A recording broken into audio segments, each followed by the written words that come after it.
welcome to this week's Dermatology Flash Briefing. We're going to talk about the role of antibacterial cleansers in acne today. On the topic of the relevance of antibacterial cleansers in the treatment of acne, I want to share that there are two main categories of antibacterial active ingredients present in facial cleansers. The first category would be that of antibacterial ingredients derived from a synthetic source. Triclosan is a chemical with antiseptic, antibacterial properties that has been added to a variety of personal care products, including hand soaps, cosmetics, and even toothpaste for the last decade.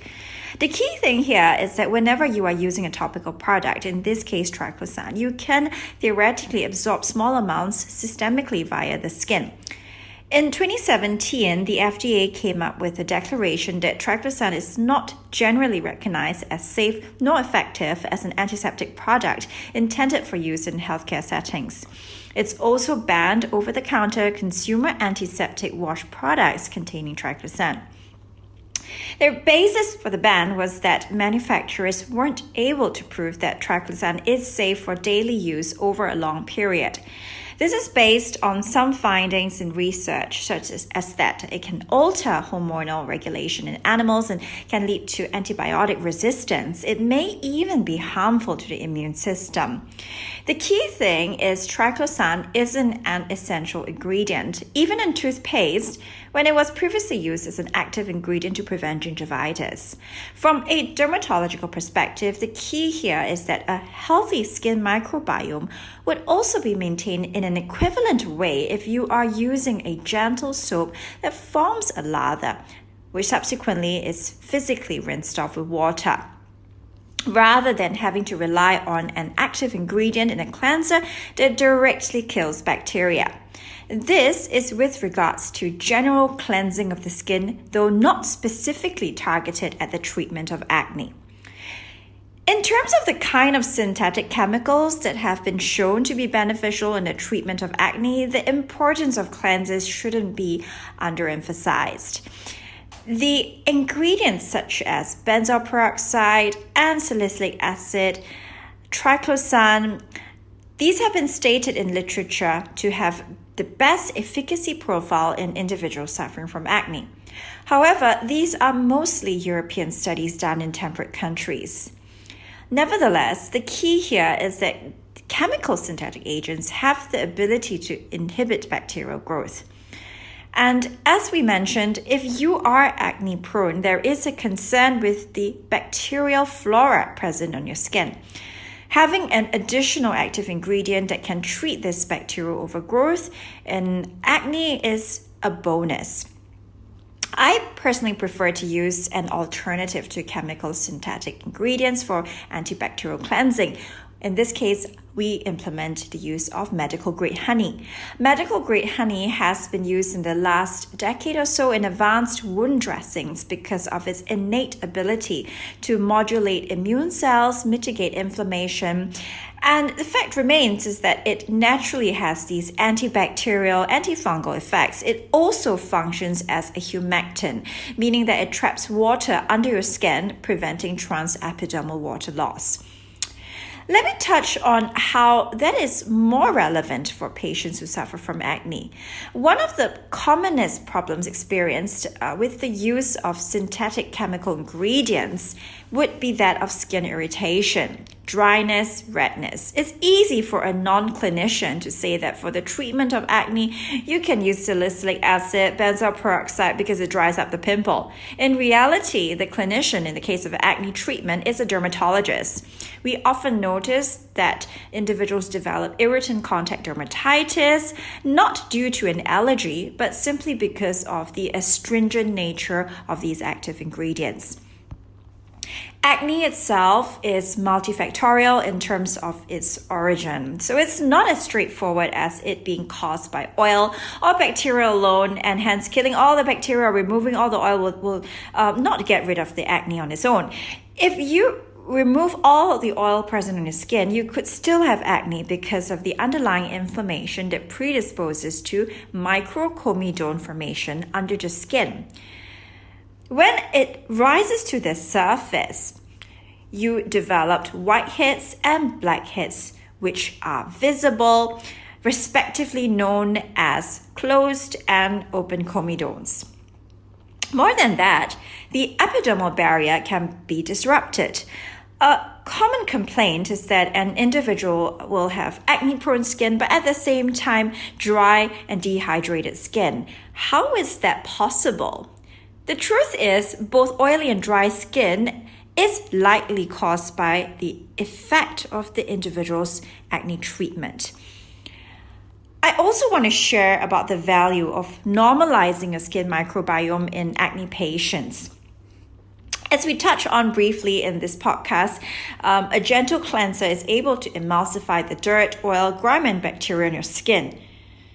Rinse it off with water and you have a fairly healthy skin microbiome.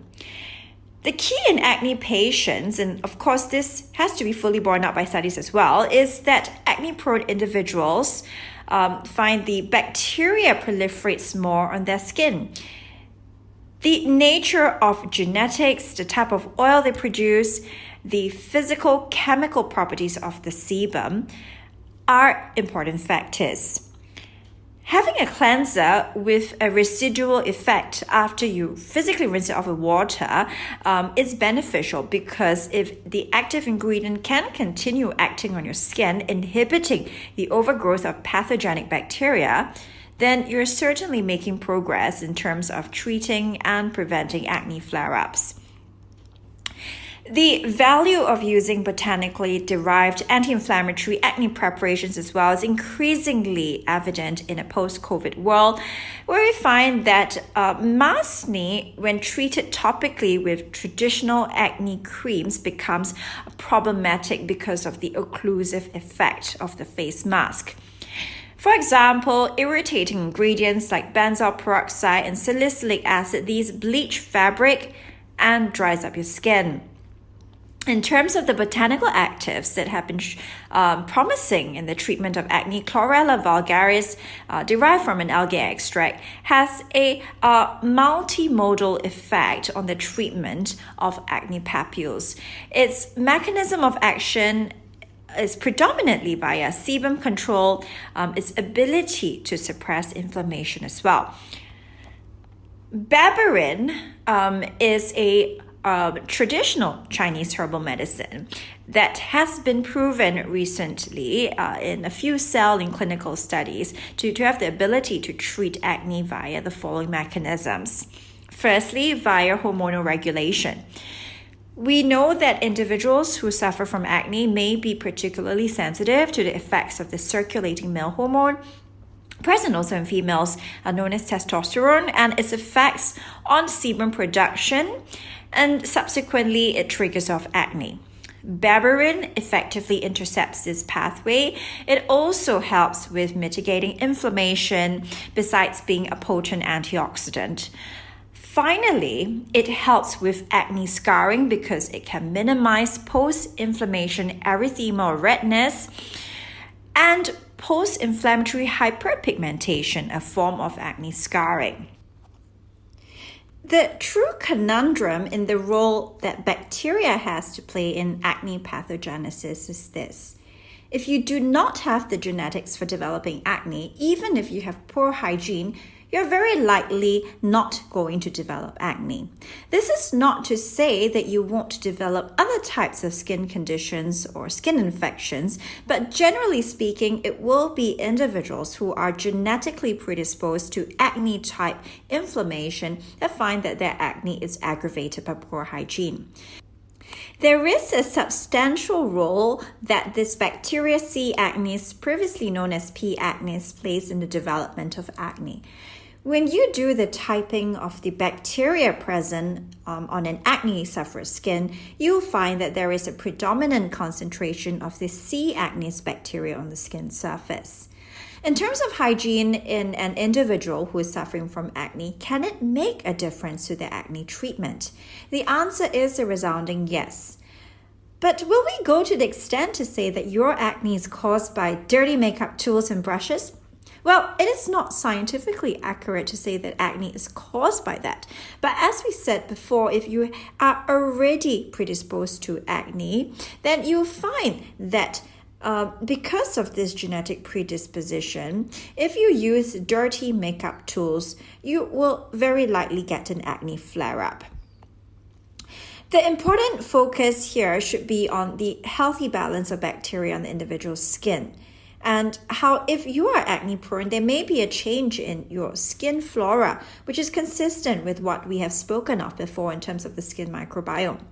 If you're going to be using dirty makeup tools on existing acne prone skin, where you have the papules, pustules, these will get infected with the surface bacteria, and it may not be from these makeup tools, but if there is a high bacterial load on these tools and someone with existing acne bumps uses it on their skin, the comedones, for example, will get infected, and that's when you get the angry red papules and nodules. If those are persistently developing into painful cysts, it may require treatment with oral medication. And if the cysts don't resolve, you may have to inject intralesional steroids to bring down the size of the cysts and to reduce inflammation.